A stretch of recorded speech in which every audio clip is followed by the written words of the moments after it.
ចឹងហើយបងប្អូនដែលកំពុងប្រើ Telegram គួរតែចូលមកកំណត់មុខងារហ្នឹងដើម្បីការពារសុវត្ថិភាពឲ្យបានមុនគឺយើងចូលមកកាន់ setting ហើយចុចយកពាក្យ privacy and security បន្ទាប់មកគឺយើងមើលចំណុច security ផ្នែកខាងលើគឺតាក់ទងទៅនឹង two step verification យើងត្រូវតែបើកមុខងារហ្នឹងឡើងយើងអាចចុចពាក្យហ្នឹងមកបន្ទាប់មកយើងត្រូវ set password គឺកំណត់នៅពាក្យសម្ងាត់របស់ខ្លួនសម្រាប់ Telegram សម្រាប់បងប្អូនគឺយើងចុចពាក្យហ្នឹងមកបងប្អូនពេញចិត្តនៅលេខសម្ងាត់ណាមួយដែលបងប្អូនងាយចងចាំខ្លួនឯងបងប្អូនអាចដាក់បានបន្ទាប់មកយើងចុចសញ្ញាព្រួយទៅខាងមុខត្រង់ចំណុចនេះបងប្អូនដាក់លេខសម្ងាត់នឹងម្ដងទៀតបន្ទាប់មកចុចសញ្ញាព្រួយទៅមុខទៀតត្រង់ចំណុចនេះយើងអាចចុចពាក្យថា skip បាន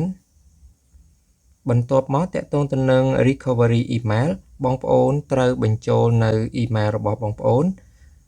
បើសិនជាយើងមិនបញ្ចូលទេនៅពេលដែលយើងភ្លេចលេខសម្ងាត់គឺយើងអត់មានវិធីសាស្ត្រក្នុងការ restore នៅ Telegram របស់យើងនឹងទេអញ្ចឹងយើងគួរតែចាំបាច់ដើម្បីបញ្ចូលនៅ email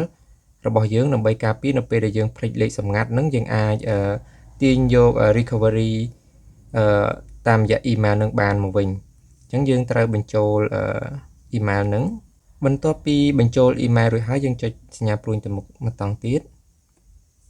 ហើយយើងរងចាំវាផ្ញើកូដទៅកាន់ email ដែលយើងបានដាក់នោះដើម្បីយើងអាចបំពេញនៅត្រង់ចំណុចទាំង6នឹងបានបន្ទាប់ពីបំពេញលេខកូដដែលផ្ញើទៅកាន់ email ដែលយើងបានកំណត់នោះហើយ password ត្រូវបានកំណត់អញ្ចឹងយើងអាច return ទៅ setting ឡើងវិញយើងនឹងឃើញថាមុខងារ two step verification នេះគឺ turn on អញ្ចឹងបញ្ជាក់ថានៅពេលដែលយើង log in នៅលើ device ថ្មីនៅលើទូរស័ព្ទឬក៏នៅលើ computer ក្តីគឺយើងត្រូវការលេខសម្ងាត់ដែលយើងបានកំណត់នឹងអញ្ចឹងនៅពេលដែលមានជនណាដែលគេព្យាយាមយក Telegram របស់យើងគឺគេត្រូវឆ្លងកាត់នៅលេខសម្ងាត់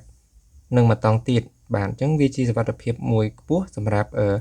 ក្នុងការប្រើប្រាស់ Telegram របស់យើងហើយចំណុចមួយទៀតដែលសំខាន់ហ្នឹងគឺ email ដែលភ្ជាប់ជាមួយនឹង Telegram ហ្នឹងគឺយើងត្រូវតែ active ប្រើជាប្រចាំកុំឲ្យភ្លេចនៅពេលដែលយើងភ្លេចលេខសម្ងាត់អីយើងអាច reset តាម email នឹងបាន